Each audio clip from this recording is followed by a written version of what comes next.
Hey! Hello?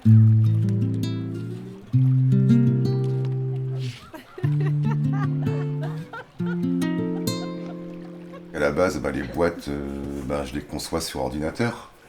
À savoir, je choisis au préalable en fait un décor. J'y place quelques personnages en fait que je découpe après.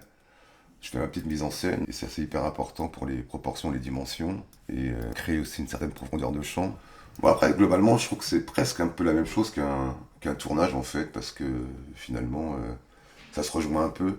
À savoir que moi je choisis un décor comme je fais du repérage pour un tournage. Je choisis des personnages comme je fais un casting. Je les déplace, je les mets en scène comme sur un clip en fait. Et puis la thématique principale, enfin le lien entre toutes ces boîtes, c'est effectivement qu'ils sont enfermés quoi en fait dans des petites boîtes en bois. Alors c'est vrai que le principe du diorama, c'est quand même quelque chose qui existe depuis le XVIIIe siècle en fait. Et moi je trouve ça hyper intéressant de pouvoir créer ces petites mises en scène quoi.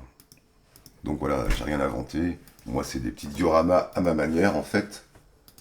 Et après la technique, effectivement, voilà, donc j'ai fait mes personnages, je les imprime, et après mon but ça va être de découper effectivement tous ces personnages au ciseau quoi.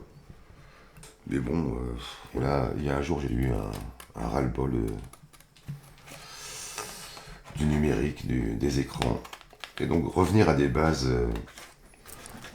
avec des ciseaux, de la colle, des tirages, etc. Bon, ça me plaît bien en l'occurrence.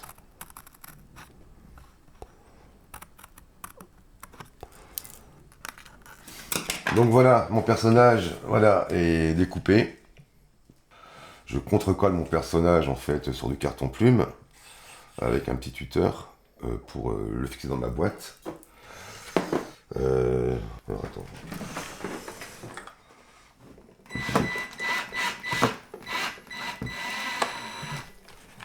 Voilà. Donc voilà, je fais mon personnage, ma boîte est terminée.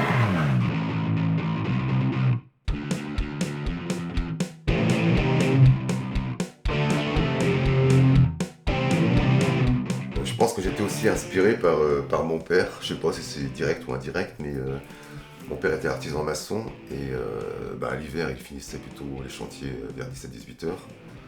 Et il fallait qu'il s'occupe. Donc il nous faisait, moi et mes sœurs, il nous fabriquait en fait des petites boîtes comme ça, avec des cagettes qu'il récupérait au super du coin. Et chaque petite boîte était animée. Et ça me fascinait à 7-8 ans. De voir mon père faire des petites boîtes comme ça pour nous. Bon, c'était un peu arbrutiste, hein, c'était... Donc les thématiques étaient vraiment Tintin et Milou, Astérix et autres. J'en ai une autre là en fait. Effectivement, alors le bateau bougeait, il y avait le gorille qui se cachait. Mais j'aime bien ces décors fermés en fait. Donc voilà, ça recrée un univers et il y a plein de gens lors de la dernière expo qui exprimaient des souvenirs, des émotions, des choses comme ça. Enfin, il y a pas mal de gens qui m'ont acheté des boîtes et puis si ça fait appel à certaines choses, certaines émotions chez les gens, c'est tant mieux. Mais bon, pour moi, ça raconte quand même une histoire. Peut-être un peu tordue dans ma tête quand même. Et voilà. Enfin, une histoire, c'est pas exagéré non plus. Ça crée une ambiance, quoi. Et le lien entre un lapin, un donut et une nageuse, je le vois pas. Peu importe. C'est pas trop ce qui me...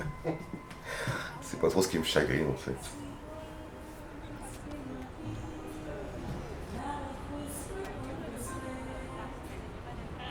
Oh my god. Et puis en espérant que ça puisse plaire la prochaine fois. Déjà, ça me plaît à moi, donc... Par contre, j'irais pas accrocher 16 boîtes chez moi, quand même. Je sais pas, vraiment la place.